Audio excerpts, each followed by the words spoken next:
आइए देख लेते हैं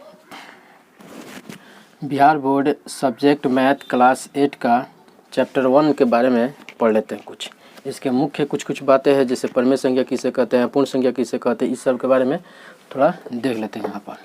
जैसे परिमेय संख्या से पहले थोड़ा देख लेते हैं प्राकृत संख्या किसे कहते हैं। प्राकृत संख्या जिसे नेचुरल नंबर कहते हैं,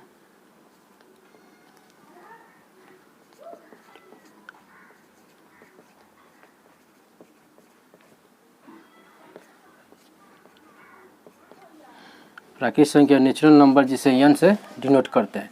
प्राकृत संख्या किसे कहते हैं, तो गिनती की संख्या को प्राकृत संख्या कहते हैं। जैसे में 1 2 3 4 करते करते अनंत तक जाएगा, तो सबसे छोटा प्राकृत संख्या क्या है, तो 1 है। सबसे छोटी प्राकृत संख्या 1 है। और कोई पूछेगा जैसे 10 प्राकृत संख्या है कि नहीं है, 20 है कि नहीं है, क्योंकि इसी में पड़ेगा। तीसरा चीज़ प्राकृत संख्या हो गया। कोई कहेगा कि -2 प्राकृत संख्या है कि नहीं, तो हम कहेंगे कि नहीं है, क्योंकि यह माइनस में है, ये पूर्ण संख्या हो गया, पूर्णांक हो गया। तो प्राकृत संख्या आ गया समझ में कि गिनती की संख्या को प्राकृत संख्या कहते हैं, और सबसे छोटी संख्या 1 है, वही हमारा प्राकृत संख्या हो गया। अब इसके बाद से देखते हैं पूर्ण संख्या क्या है।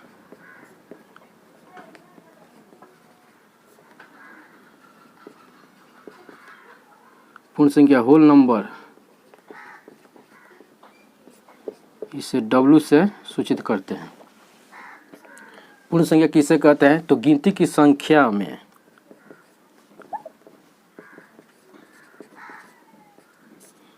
गिनती की संख्या के पहले 0 लगा देने से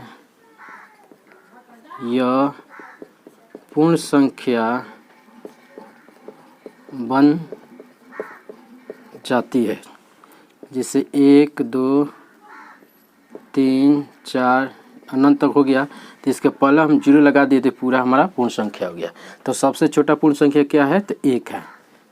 तो सबसे छोटी पूर्ण संख्या 0 हो गया। आइए अनंत तक जा रहा है, तो सबसे बड़ी पूर्ण संख्या क्या हो गया, तो पता नहीं अनंत तक है।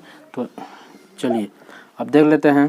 पूर्ण संख्या हो गया, तो इसमें क्या है, यहाँ पर लिख देंगे 5 पूर्ण संख्या है तो है, इसके बाद से आएगा 10 है, 6 है तो है, 10 होगा, 100 होगा, क्योंकि इसके सब अनंत तक ले जा रहा है, सब पड़ेगा। तीसरा चीज़ पूर्ण संख्या कहलाएगा। इसके बाद से देख लेते हैं हम, पूर्ण हो गया तो पूर्णांक देख लेते हैं। पूर्णांक संख्या क्या है, जिसे इंटीजर कहते हैं।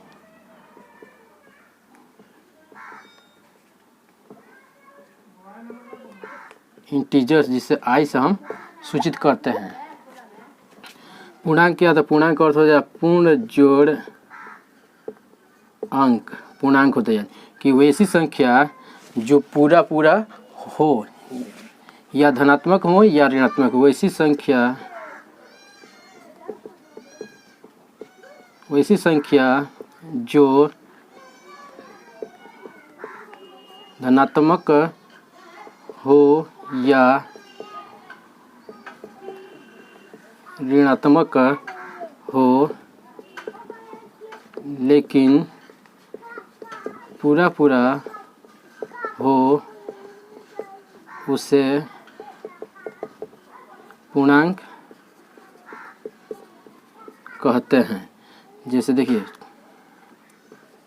इन्फिनिटी से -इन्फिनिटी से लेकर -3 -2 -1 0 1 2 3 डॉट से करके अनंत तक हो गया। तो ये हमारा ये पूर्णांक हो गया। जिससे में इधर है प्लस में गया है, तो ये धनात्मक पूर्णांक धनात्मक पूर्णांक होगा। इधर माइनस में है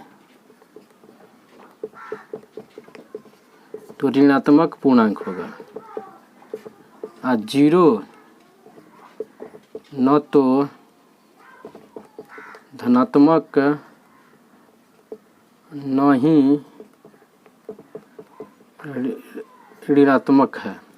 हो गया। जैसे कोई लिख देगा कि बताइए -10 क्या है, पूर्णांक है कि नहीं, तो इधर ही पड़ेगा, तो ये 10 भी -10 पूर्णांक हो गया। कोई कहेगा 20 क्या, तो 20 इधर पड़ेगा, तो ये भी पूर्णांक है। ये पूरा पूरा है, माइनस में हो या प्लस में हो, लेकिन पूरा पूरा है तो ये पूर्णांक कहलाएगा। वैसी संख्या जो धनात्मक हो या ऋणात्मक हो लेकिन पूरा पूरा हो उसे पूर्णांक कहते हैं। आइए परिमेय संख्या देख लेते हैं। परिमेय संख्या रेशनल नंबर इंग्लिश में कहते हैं, रेशनल नंबर्स, जिसे हम R से डिनोट करते हैं। रेशनल नंबर वैसी संख्या जो P/Q के रूप में लिखी जाती हो उसे परिमेय संख्या कहते हैं। जैसे एग्जाम्पल में हम लिख लेते हैं, कोई भी जैसे 1/4 हो गया, ये तो बट्टा में है, ये भी पूरा संख्या है, ये भी पूरा संख्या है, मतलब मान लेते हैं ये पूर्णांक है तो ये भी पूर्णांक है, तो बट्टा में है तो परिमेय संख्या हो गया। माइनस में क्यों ना हो, माइनस में भी है लेकिन पूरा पूरा है तो भी परिमेय संख्या हो गया। कोई भी बट्टा ले लीजिए, ये सारा चीज़ हमारा परिमेय संख्या हो गया। यहीं कुछ भी जैसे 0 भी एक परिमेय संख्या, क्योंकि इसके नीचे भी एक छिपा रहता है, 0 भी एक परिमेय संख्या होता है। और ये लेते 7 हो गया, 7 के भी नीचे कुछ नहीं, तो ये भी हमारा परिमेय संख्या है, इसके नीचे 1 रहता है। 2 हो गया, 2 के भी कोई पूछेगा 2 क्या था, परिमेय संख्या, क्योंकि इसके नीचे भी 1 छिपा हुआ रहता है। और चीज़ देखिए, और रूट के अंदर अगर पूर्ण वर्ग संख्या हो, पूर्ण वर्ग संख्या हो रूट के अंदर, तो ये भी पूर्ण संख्या होगा, क्योंकि √4 का मान क्या होता है 2, √9 का मान क्या होता है तो 3, तो भी हमारा पूर्ण संख्या हो गया। लेकिन यही कोई पूछेगा √5 परिमेय संख्या है या नहीं, तो परिमेय संख्या नहीं, यही है अपरिमेय संख्या है। √10 भी अपरिमेय संख्या है। लेकिन यही पूछेगा कोई √25 क्या है, तो √25 का मान 5 हो जाएगा, और 5 के नीचे हम 1 लिख सकते हैं, इसलिए ये √25 जो है परिमेय संख्या हो जाएगा। आशा करता हूँ कि यह समझ में आ गया होगा।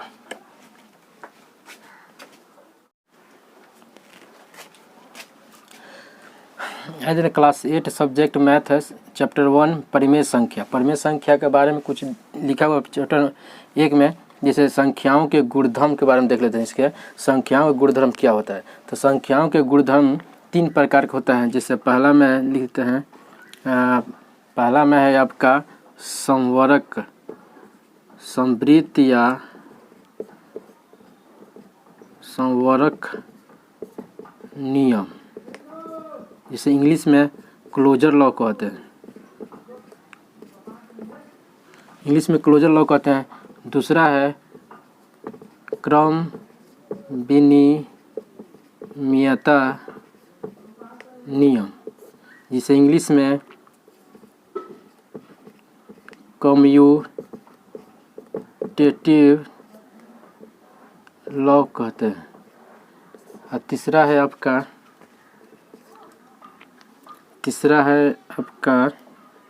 कम्यूटेटिव लॉ हो गया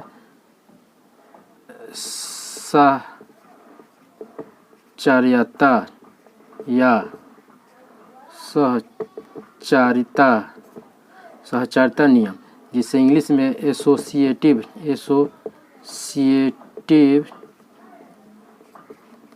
लॉ कहते हैं। अब हम बारी बारी से पढ़ेंगे। जिसे पढ़ लेते हैं संवरक या संवृत्त नियम के बारे में। ये संवृत्त या संवृत्त नियम क्या है, यह जोग पर, पूर्ण संख्या पर, परिमेय संख्या पर लागू हो रहा है कि नहीं हो रहा है, इस सब के पढ़ लेते हैं इसके बारे में।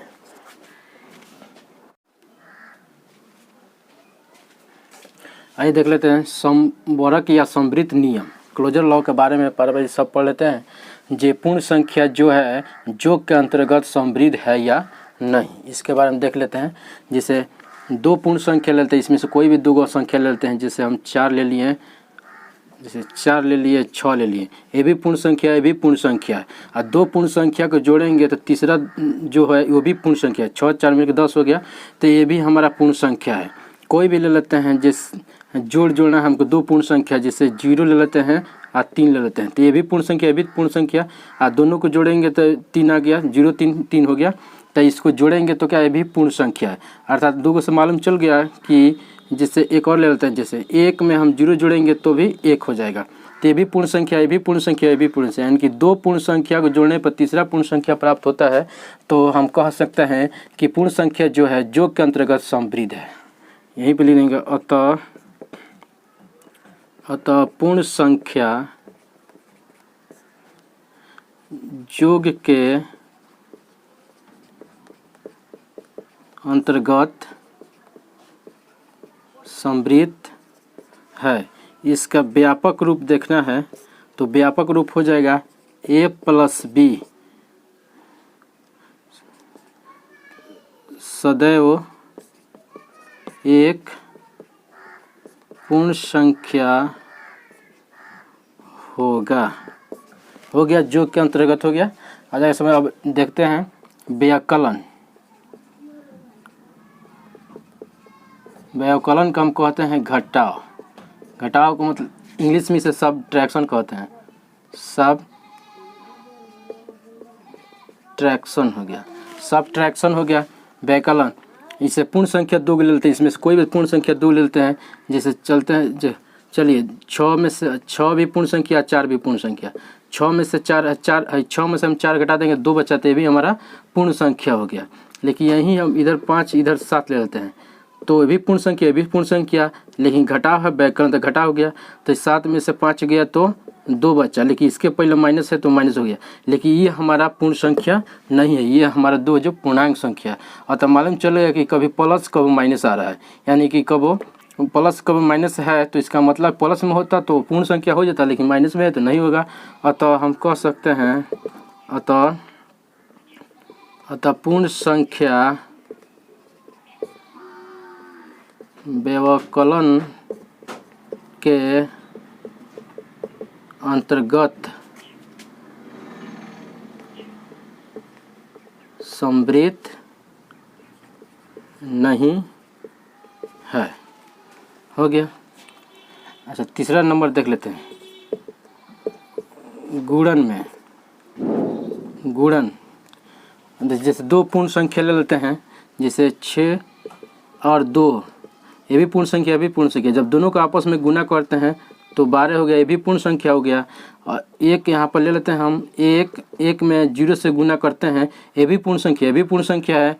तो 0 1 गुणा 0 हो जाए, ये भी पूर्ण संख्या हो गया। ये सारा चीज़ हमारा पूर्ण संख्या है, तो ये भी पूर्ण संख्या, ये भी पूर्ण संख्या हो गया। अतः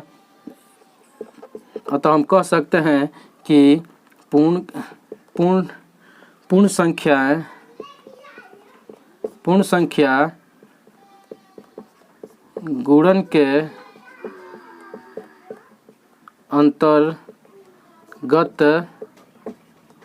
समृद्ध है। इसका व्यापक रूप देखना है। अतः व्यापक रूप में जैसे a गुना b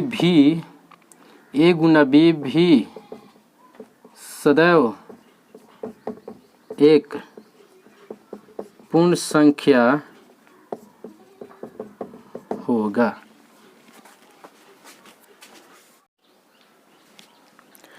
आइए देख लेते हैं पूर्ण संख्या भाग के अंतर्गत समृद्ध है या नहीं। तो जैसे 2 संख्या ले लेते हैं, ये भी पूर्ण संख्या, ये भी पूर्ण संख्या। जब इससे भाग देंगे तो 2 मर्त में कट जाएगा, तो ये हमारा पूर्ण संख्या हो गया।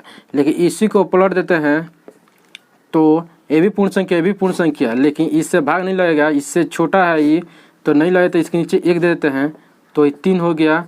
और ये भाग जो है इसको गुना पलटते हैं तो ये वाला पलट जाता है, 1 चला जाएगा ऊपर और 6 आ जाएगा नीचे, तो ये नहीं कटेगा।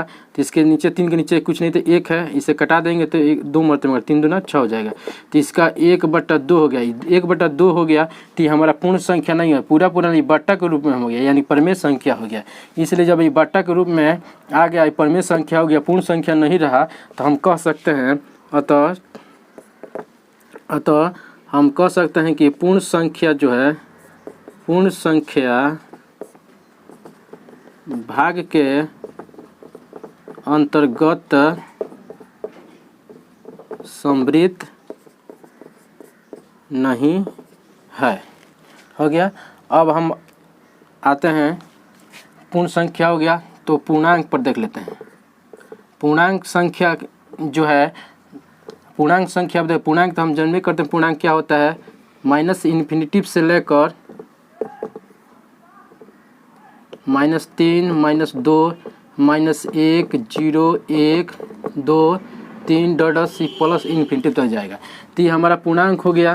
तो इसमें से 2 को लेकर हम देखते हैं कि जोड़ के अंतर्गत ये कार्य कर रहा है कि नहीं, यानी कि पूर्णांक जो है जोड़ के अंतर्गत समृद्ध है या नहीं। तो 2 पूर्णांक संख्या ले लेते हैं, जैसे +3 ले लिए, -3 ले लिए, अब +2 ले लेते हैं। अब देखते हैं ये जोड़ कर जो होता है कि ना, -3 अब +2 को हम जोड़ते हैं तो आ गया -1, -1 भी पूर्णांक हो गया। जैसे और ले लेते हैं, जैसे -6 और -6 हो गया, और यहाँ पर 7 ले लेते हैं, ये भी पूर्णांक है, ये भी पूर्णांक हो गया। तो क्या हो गया, प्लस माइनस घटेगा, 7 में से 6 गया तो 1 बचा, इसके पहले प्लस होता प्लस हो गया, ये भी हमारा पूरा संख्या आ गया। अतः हम कह सकते हैं, अतः पूर्णांक जो है, पूर्णांक संख्या योग के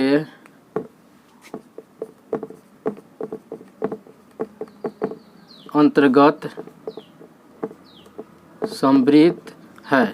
इसका व्यापक रूप देखना है, इसका व्यापक रूप तो a+b सदैव एक पूर्णांक संख्या होगा, पूर्णांक संख्या होगा। अब आते हैं हम व्याकलन पर। व्याकलन यानी घटाव पर। घटाव पर देख लेते हैं पूर्णांक जो है व्याकलन के अंतर्गत समृद्ध है या नहीं। तो 2 हम पूर्णांक संख्या 2 ले लेते हैं। जैसे पूर्णांक संख्या मान लेते हैं यहाँ पर 3 हो गया, एक पूर्णांक संख्या ले लेते हैं, इधर से हम ले लेते हैं 3। तो क्या हो गया, इसको घटा लेते हैं। 3 में से व्याकलन मतलब घटाव चिन्ह, व्याकलन मतलब घटाव चिन्ह, 1 हो गया ये और 3। तो क्या हो गया, दोनों और माइनस है तो माइनस दे के जोड़ देंगे तो ये हो जाएगा हमारा माइनस दे के जुड़ जाता है अंक। तो ये हमारे ए भी माइनस हो गया, तो ये भी हमारा पूर्णांक संख्या हो गया।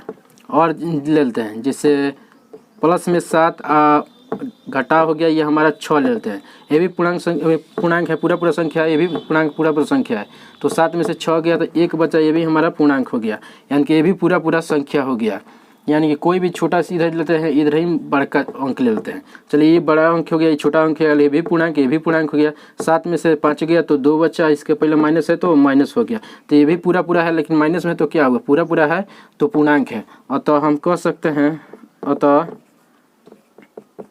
अतः पूर्णांक संख्या व्याकलन के अंतर्गत समृद्ध है। इसका व्यापक रूप a-b भी एक पूर्णांक संख्या होगा।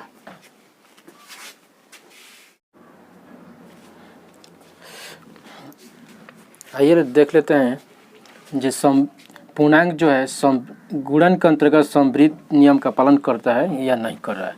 तो देख लेते हैं गुणांक में। तो गुणन में 2 संख्या इसमें से ले लेते हैं और देखते हैं कि पूर्णांक जो 2 संख्या गुणा करने पर भी वह पूर्णांक हो रहा है कि नहीं हो रहा है। इसमें से कोई भी उठा लेते हैं, जैसे 6 पूर्ण संख्या है एक इधर से उठा लेते हैं, -5 भी एक पूर्णांक है, ये भी पूर्णांक है, ये भी पूर्णांक है। दोनों को आपस में गुना करते हैं तो 30 हो गया, माइनस है तो माइनस हो गया, तो ये भी हमारा माइनस में है लेकिन पूरा पूरा है तो पूर्णांक हो गया। 0 में हम 1 से गुना कर देते हैं तो ये भी हमारा 0 है, 0 भी एक पूर्णांक संख्या हो गया। कोई भी ले लेते हैं, जैसे -3 हो गया, हम -2 ले लेते हैं, ये भी पूर्णांक संख्या, ये भी पूर्णांक संख्या, दोनों माइनस में लेकिन पूरा पूरा पूर्णांक हो गया। तो दोनों का आपस में गुना करेंगे तो क्या हो जाएगा, माइनस माइनस ही प्लस हो जाएगा 6, ये भी हमारा इधर जाएगा तो पूर्णांक संख्या हो जाएगा। अतः स्पष्ट है कि पूर्णांक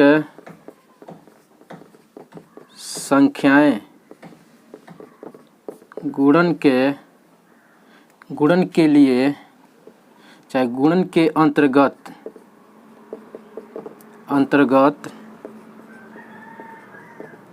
समृद्ध है।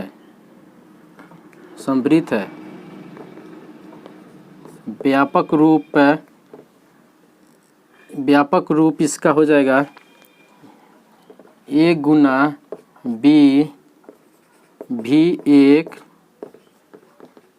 पूर्णांक संख्या होगा। अब भाग के अंतर्गत देख लेते हैं। भाग के अंतर्गत 2 पूर्णांक संख्या ले लेते हैं, इसमें से कोई उठा लेते हैं, जैसे 3 हो गया भागा -3 पूर्णांक संख्या है, इधर उठा लेते हैं 1, इसमें भाग करेंगे तो -3 होगा, 1 का पढ़ा 3 वाले पढ़ेंगे 3 हो जाएगा, 1 माइनस है तो माइनस हो गया, यानी कि -3 भी हमारा एक पूर्णांक संख्या है। जैसे एक और ले लेते हैं, 2 भागा इधर 6 ले लेते हैं, ये भी पूर्णांक संख्या, ये भी पूर्णांक संख्या, दोनों पूर्णांक है, लेकिन ये बड़ा है, ये छोटा, इस भाग बड़ा से छोटा में भाग नहीं लगेगा, तो इसको बनाएंगे तो 2 हो गया। इसके नीचे 6 के नीचे 1 छुपा हुआ रहता है, तो भाग को जब हम गुना में बदलेंगे तो 1 ऊपर चला जाएगा और 6 नीचे आ जाएगा, तो ये कटाएंगे तो 3 मर्तबे में कट जाएगा, यानी कि 1 ऊपर में 1 हो जाएगा, नीचे में 3 हो जाएगा, यानी 1/3 जो है ये क्या हो हमारा पूर्णांक, तो पूरा पूरा नहीं है इसलिए पूर्णांक नहीं, तब बट्टा में हो गया, यानी कि परिमेय संख्या है, तो ये हमारा पूर्णांक नहीं है। अतः हम कह सकते हैं, अतः पूर्णांक संख्या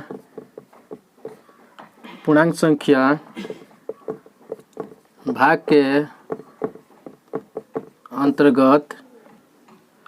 के अंतर्गत समृद्ध नहीं है, तो भाग के अंतर्गत समृद्ध नहीं है, ये हो गया। इसके बाद से हम पढ़ लेते हैं परिमेय पर संख्या, परिमेय संख्या के अंतर्गत है कि नहीं।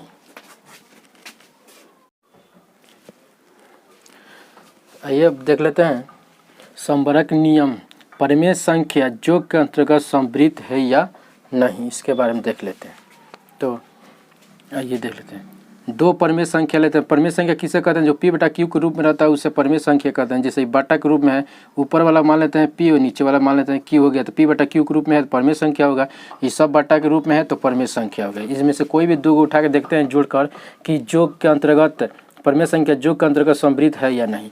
तो 2 संख्या उठा के ले लेते हैं, जैसे 1/2 हो गया, 1/3 हो गया, दोनों का हम लसन करेंगे तो 6 हो गया, इससे भाग देंगे 3 मरते 3 एकम 3 हो जाएगा, 3 के पढ़ा पड़ेंगे 2 हाली 2 हो जाएगा, 2 में एकम 2 हो जाएगा, दोनों को जोड़ेंगे तो 5 हो गया, नीचे में 6 हो गया, तो ये भी हमारा परिमेय संख्या, क्योंकि बट्टा में है तो ये भी हमारा परिमेय संख्या होगा। कोई भी ले लेते हैं, जैसे ले लेते हैं 3, इसमें से 3/5 ले लेते हैं और जोड़े 2 बट्टा हम ले लेते हैं, जैसे चलिए 2 बट्टा यहाँ 5 ले लेते हैं, तो इसको हल करेंगे तो क्या हो जाएगा, 5 के लसन मान लेते हैं, 5 हो गया, इससे भाग देंगे तो 1 में 5 है तो 3 एकम 3 हो जाएगा, माइनस प्लस ही माइनस हो जाएगा, 5 एकम 5 1 में कटेगा, तो 1 में 2 से गुना करेंगे तो 2 हो जाएगा, हो गया। तो दोनों तरफ माइनस है तो -5 हो जाएगा, ये भी 5 हो गया, तो 5 कट जाएगा तो माइनस हमारा 1 हो गया, तो ये भी हमारा परिमेय संख्या, क्योंकि इसके नीचे 1 छिपा हुआ रहता है, यानी कि पता चल गया हमको कि परिमेय संख्या जो है जोग के अंतर्गत समृद्ध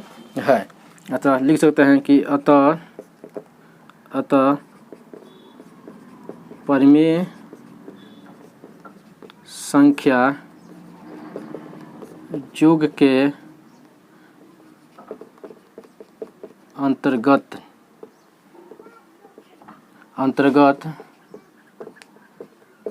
समृद्ध है। इसका व्यापक रूप हो जाएगा a प्लस बी भी परिमेय संख्या होगा। अच्छा व्याकलन पर देख लेते हैं। व्याकलन यानी कि घटावपन।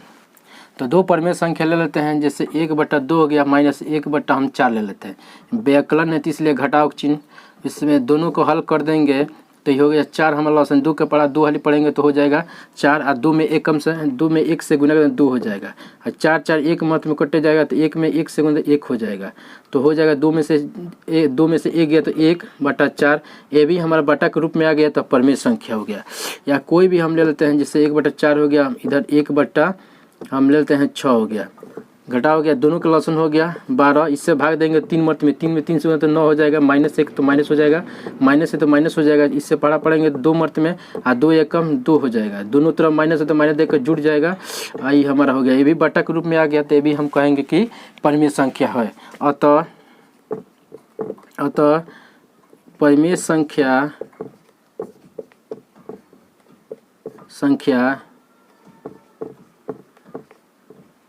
व्याकलन के अंतर्गत समृद्ध है या समृद्ध नियम का पालन कर रहा है। इसका व्यापक रूप देखना है, व्यापक रूप हो जाएगा a माइनस बी भी एक परिमेय संख्या होगा।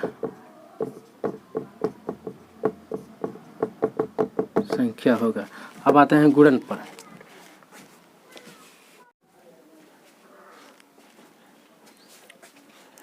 आइए देख लेते हैं अब परिमेय संख्या गुणन के अंतर्गत समृद्ध है या नहीं। तो देख लेते हैं, दो परिमेय संख्या ले लेते हैं, जैसे 1/2 हो गया, गुणन है तो गुणक चिन्ह, इसमें से कोई ले लेते हैं 1/3 हो गया, दोनों को आपस में गुना करें, 1 में 1 से गुना तो 1 हो जाएगा और 3 में 2 से गुना 3 दूना 6 हो जाएगा। तो ये भी बट्टा के रूप में आ गया, तो भी परिमेय संख्या हो गया। कोई भी एक और ले लेते हैं, चलिए -1/6 ले लेते हैं, गुना -2 यहाँ पर 7 ले लेते हैं। तो ये दोनों में आपस में ऊपर ऊपर गुना करेंगे तो कितना हो जाएगा, माइनस से माइनस से गुना ऊपर ऊपर में होगा तो माइनस 2 है तो प्लस हो जाएगा और 2 एकम 2 हो जाएगा, 7 छक्के 42 हो गया। तो ये भी बट्टा के रूप में है, तो ये भी हमारा परिमेय संख्या हो गया। अच्छा 0 ले लेते हैं, 0 में हम -1 से गुना करेंगे तो क्या हो जाएगा, 0 हो जाएगा। और 0 भी हमारा परिमेय संख्या है कि इसके नीचे भी 1 छिपा हुआ रहता है। अतः कह सकते हैं परिमेय संख्या गुणन के अंतर्गत समृद्ध है। अतः परिमेय संख्या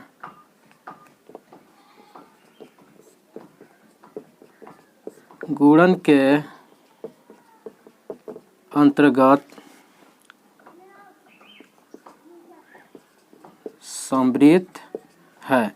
इसका व्यापक रूप देखना है, व्यापक रूप a गुना b भी एक परिमेय संख्या होगा। अब आते हैं भाग के अंतर्गत, देख लेते हैं भाग के अंतर्गत। अब दो परिमेय संख्या ले लेते हैं, जैसे 1/2 हो गया, भाग देते हैं 1/3 से, तो क्या होता है कि 1/2 हो गया, ये भागा है, इसको जब पलटेंगे, भागा को जब गुना में बदलेंगे तो नीचे वाला पलट जाता है, ऊपर चला जाएगा, ऊपर वाला नीचे आ जाएगा। तो 3 में 1 से गुना 3 हो जाएगा, 2 एकम 2 हो जाएगा। कोई भी संख्या ले, जैसे 6 यहाँ पर 5 ले लेते हैं, भागा कर लेते हैं यहाँ पर अपना और एक और लेते हैं 5 यहाँ पर ले लेते हैं हम, यहाँ पर 7 ले लेते हैं, ये भी हमारा परिमेय संख्या हो गया। तो यहाँ पर क्या करें, 6/5 हो गया, भागा को हम गुना में बदलेंगे तो पलट जाएगा, 7 ऊपर हो जाएगा और 5 नीचे हो जाएगा। अब ये जैसे ऊपर ऊपर में गुना करते हैं तो 7 छक्के 42 हो जाएगा, अब 5 25 हो जाएगा हमारा, 1 माइनस तो माइनस, ये भी बट्टा के रूप में है, तो भी परिमेय संख्या हो गया। अतः हम कह सकते हैं, अतः परिमेय संख्या भाग के अंतर्गत